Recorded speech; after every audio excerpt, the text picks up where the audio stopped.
before I leave to hike the Tour du Mont Blanc. Last week I uploaded a video talking about where I stand as far as my packing and my gear, what I'm going to be bringing. And actually, I got quite a few comments about a couple of things. I had mentioned, my dilemma with my footwear and my PowerPoints, and then I never really got back to get into any definite replies to either one as far as what I think I'm going to do. And a lot of people had some questions about that, so I thought today I would just sort of answer those as best I can. I proposed the question about whether or not I should wear my trail runners or my hiking boots. And normally, I haven't worn my hiking boots on a serious hike for years, actually. And I typically use trail runners when I'm out on the trail. Last year when I was on the Appalachian Trail, I was using my Topos, Ultra Adventures, and then the year before that when I was on the Camino de Santiago, I was wearing my Carhus. And they're both trail runners, and that's the way I prefer to hike. And I was hiking, through the Smokies in some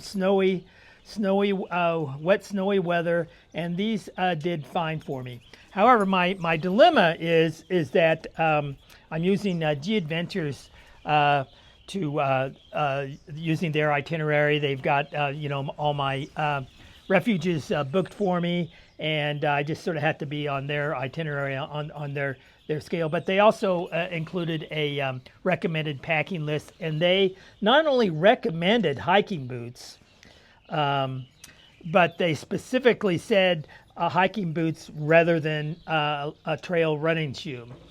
And so that got me a little bit concerned. And so I started thinking about it. And you recall from previous videos, especially my last video, I emphasize, hike your own hike. And so I have been pretty much thinking that I'm still, despite what the G Adventures packing list suggested, I am probably going to be sticking with my trail runners. Now, the comments I got, most of them were sort of supporting me in my choice to stick with the trail runners. Occasionally I'd have someone commenting that no, you got to go with the hiking boots, and that is indeed what their packing list said, and specifically not trail runners. But like I said, a lot of my replies to my last upload, they were supporting my decision to go with the trail runners. But the problem is, I got to thinking, gosh, of these people that have, suggested the trail runners, maybe they've been on the ATE like I have and some other places, but have they actually hiked the TMB, the Tour du Mont Blanc? And, is there something, that I don't know where I really would be happier and better off with my hiking boots?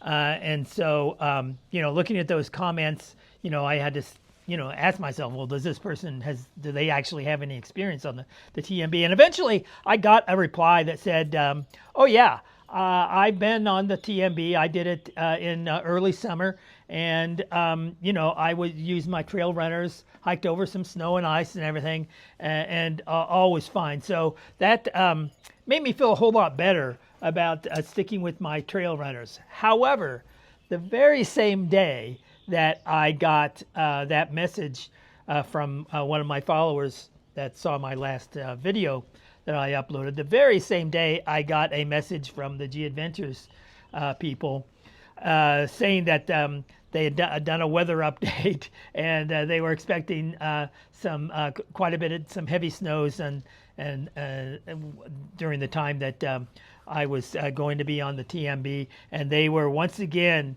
not only encouraging the hiking boots, but saying that yeah, you're definitely going to need some crampons as well. Now I can put these, on my trail runners as well, but that just sort of gave me, a little more confusion about what I'm going to do, and so, I'm still sort of undecided about what I'm going to actually have on my feet. I mean, the advantage is that trail runners are a whole lot lighter, and there's going to be a lot of ascents, up and down on the TMB. I think I'm not really sure what the biggest ascent day, but I think 3,000 feet in one day, I think, is probably not out of the question. So, so having the lighter trail runner on my feet would help in terms of just not getting exhausted carrying the extra weight of these hiking boots on my feet, but also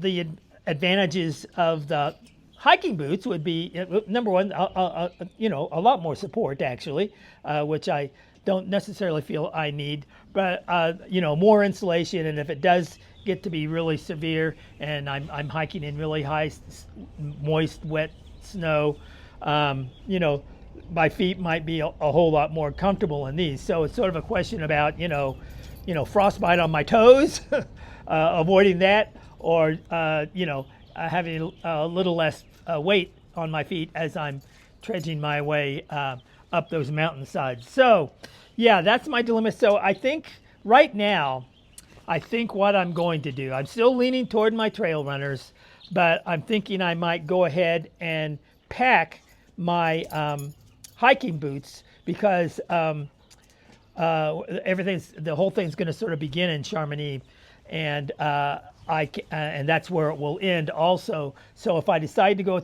whichever one I decide to go to, I can leave the other one at the hotel that I will be staying in Chamonix, and then just pick them up when I come back, after the hike is through.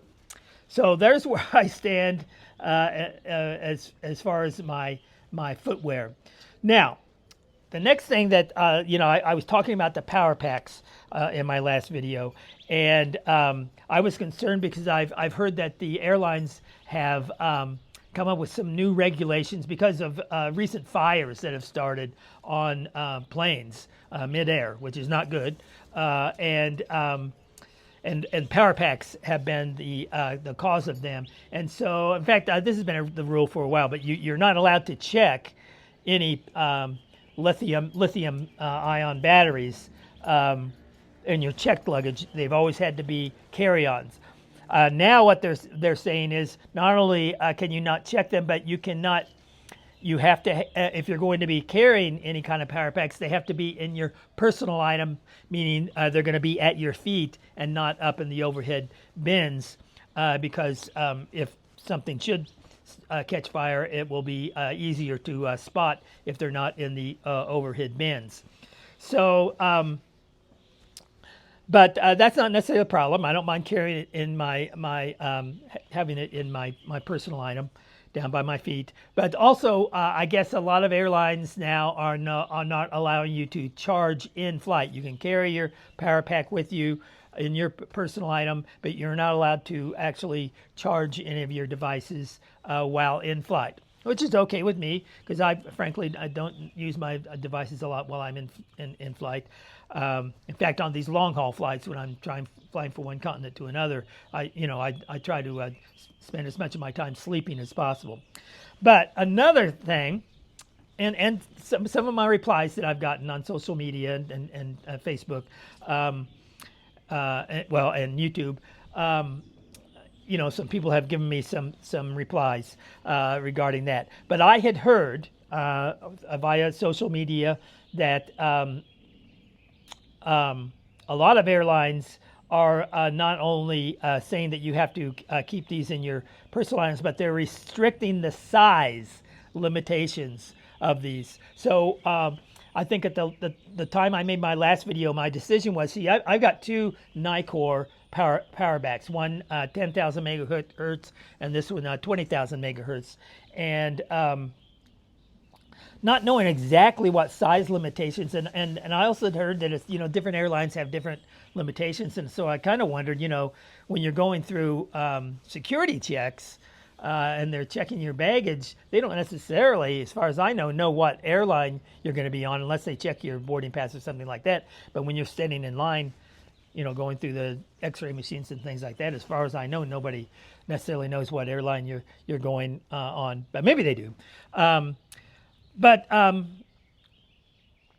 Yeah, and so my decision, what I had decided last week was that, I think my 10,000 megahertz will suffice for what I need to on this trip. So I'll just leave my 20 behind and bring my 10. However, eventually somebody called and they told me exactly what they thought. And here again, I don't know if this person has even been on a plane in the last 10 years, but they were telling me that either one of these would be fine as far as the size. But just to play it safe, like I said, I don't think I'll necessarily need this one, so I'm going to be bringing my 10,000 megahertz Nikkor power bank. So that clarifies some of the questions that came up in my last video. So yeah, I'll probably do one more video just before I leave in a few days, just to bring everybody up to date on exactly what's going on. I also mentioned about my concern about having this layover in Newark, where that particular airport has had some issues, and so I'm a little concerned about making my connection in Newark, and so maybe I'll talk a little bit more about that in my next video. So in the meantime, happy trails.